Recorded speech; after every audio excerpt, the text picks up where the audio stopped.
मीरपुर नाम के शहर में तेजस अपनी पत्नी नीरू के साथ रहता था। पति पत्नी दोनों ही नौकरी करते थे। एक दिन तेजस गांव अपनी माँ के पास फोन करता है।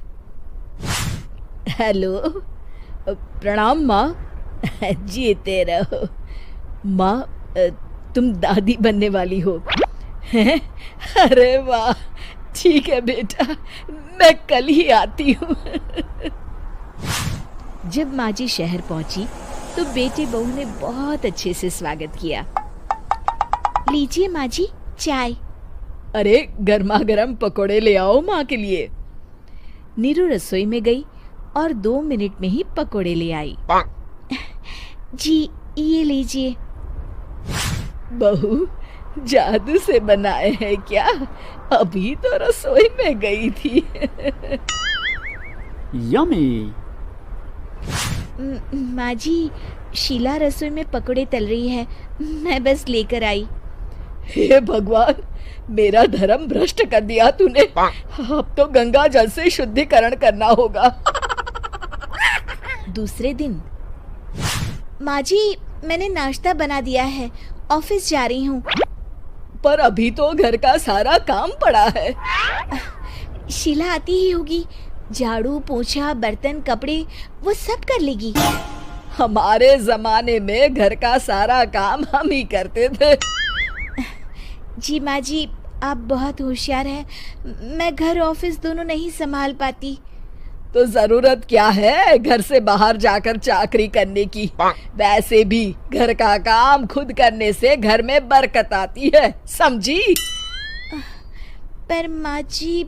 पर वर कुछ नहीं, इस महीने की पगार मिले फिर ऑफिस बंद। हाँ।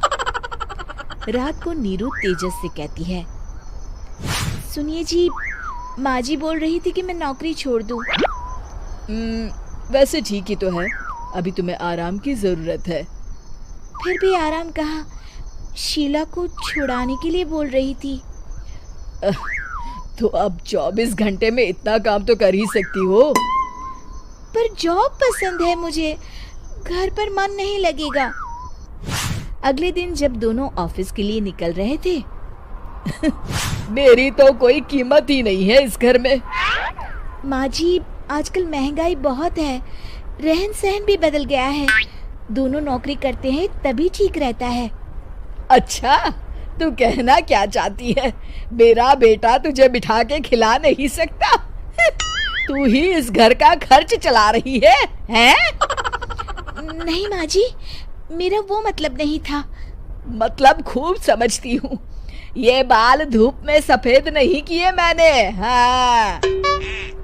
अब तो ये रोज का काम हो गया था। तेजस भी रोज की झिकझिक से परेशान हो गया था। एक दिन उसने कहा, नीरू, वैसे भी तुम्हें मैटरनिटी लीव मिलने वाली है, तो अभी से ही छुट्टी ले लो। पर क्या, मेरी सैलरी अच्छी खासी है। आखिर नीरू ने रिजाइन कर दिया। जब बच्चा हुआ तो घर में सब बहुत खुश हुए। कुछ दिनों बाद तेजस फाइल देख रहा था। क्या हुआ तेजस, कुछ परेशान लग रहे हो? हाँ, वो हमारी जितनी सेविंग्स थी वो तो हॉस्पिटल में और छठी के फंक्शन में खत्म हो गई है नीरू। और अभी वैसे मंदी चल रही है तो मैं बोल रही थी कल मुन्ना को हेपेटाइटिस का टीका लगवाना है।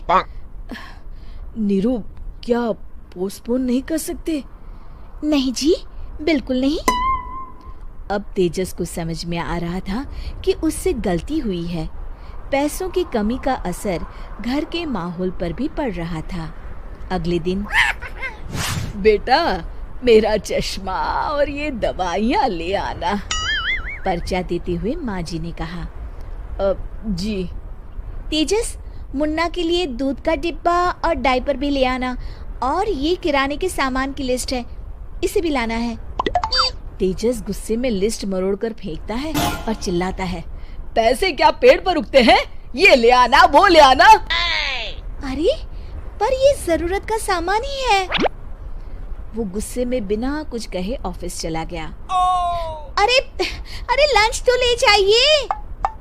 नीरू दौड़कर डिब्बा पकड़ाती है एक दिन खाना खाने के बाद, नीरू, अब तो मुन्ना कुछ बड़ा हो गया, तो अब तुम वापस ज्वाइन कर लो ना जॉब। पर इस रिसेशन में जॉब मिलना बहुत मुश्किल है। ट्राई तो करो।